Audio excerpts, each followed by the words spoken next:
Pozdrav, javljam se sa terena. Ako neko ovo sluša, to znači da nisam uspeo i da me je odvukla pomahnitala grupa migranata, među kojima su i pojedini članovi vlade. Uvežbavao sam akcenat, pustio sam bradu zbog zadatka, kako bi se infiltrirao među migrante. Ili sam možda tu bradu imao još od ranije, više se ni ne sjećam. Naime, zadatak je bio da otkrijem šta rade migranti tu kod nas. I zamislite, otkrio sam. Ali nemojte nikom da kažete da sam vam to ja rekao. Oni su tu kako bi postali većinsko stanovništvo i na referendumu priznali Kosovo. Momenat, samo neko kuca. Mr. Vučić, are you to ti? Mr. Vučić, are you ti to? Mr. Vučić?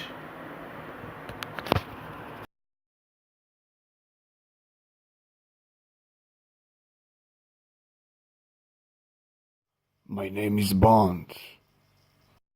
Vagabond.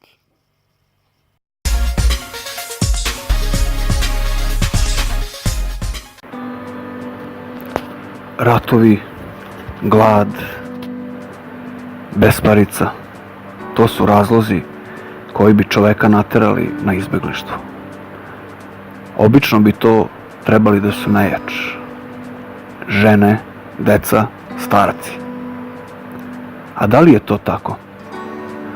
Ako pogledate ljude koji su migranti ili se tako predstavljaju, vidjet ćete to da su to sve mladi ljudi između 18 i 45 godina, vojno sposobni i materijalno obezbeđeni. Ako već imaju toliko novca, zašto beže iz svoje zemlje u kojoj žive godinama? Znači, besparica nije problem. Ima dosta njih iz Palestine, recimo. Tamo nema ratova, znači nije ni strah za život. Šta te ljude tera da napuste svoja ognjišta, svoju otadžbinu, svoju porodicu? O tome kakva sve divljaštva rade, krađe i silovanja, o tome se nećemo baviti u ovom videu. Ajde da pokušamo to da sagledamo iz ovog ugla. Evropa je razvijena. Razne industrije, kao što su automobilske, su moćne. Razni bogati šeici su otkupili mnogo toga. Pogledajte recimo Englesku. Više od pola Engleske je rasprodato tim šeicima. Druga stvar, jedno istraživanje je pokazalo da čak 56% domaćinstava u Nemačkoj broji jednog stanovnika. Znači nema braka, nema dece. Treća stvar, strahovito se gura homoseksualizam. I to najintenzivnije na evropsko stanovništvo. Opet ću morati da spomenem Skandinavce, gde je to najnaglašenije. I četvrta stvar, ekonomsko stanje je takvo da muškarac ne može sam da zaradi dovoljno, pa moraju da rade i žene. E sad, šta je tu problem? Ja ne kažem da žene treba da su diskriminovane i da nemaju prava da rade. Iza toga se krije nešto mnogo veće. Zapravo, zbog svega ovoga žene sve češće postaju karijeristkinje. Vijajući svoju karijeru, udaju se mnogo kasnije, sa 30 plus ili čak 40 plus godina. A tada su manje šanse za rađanje.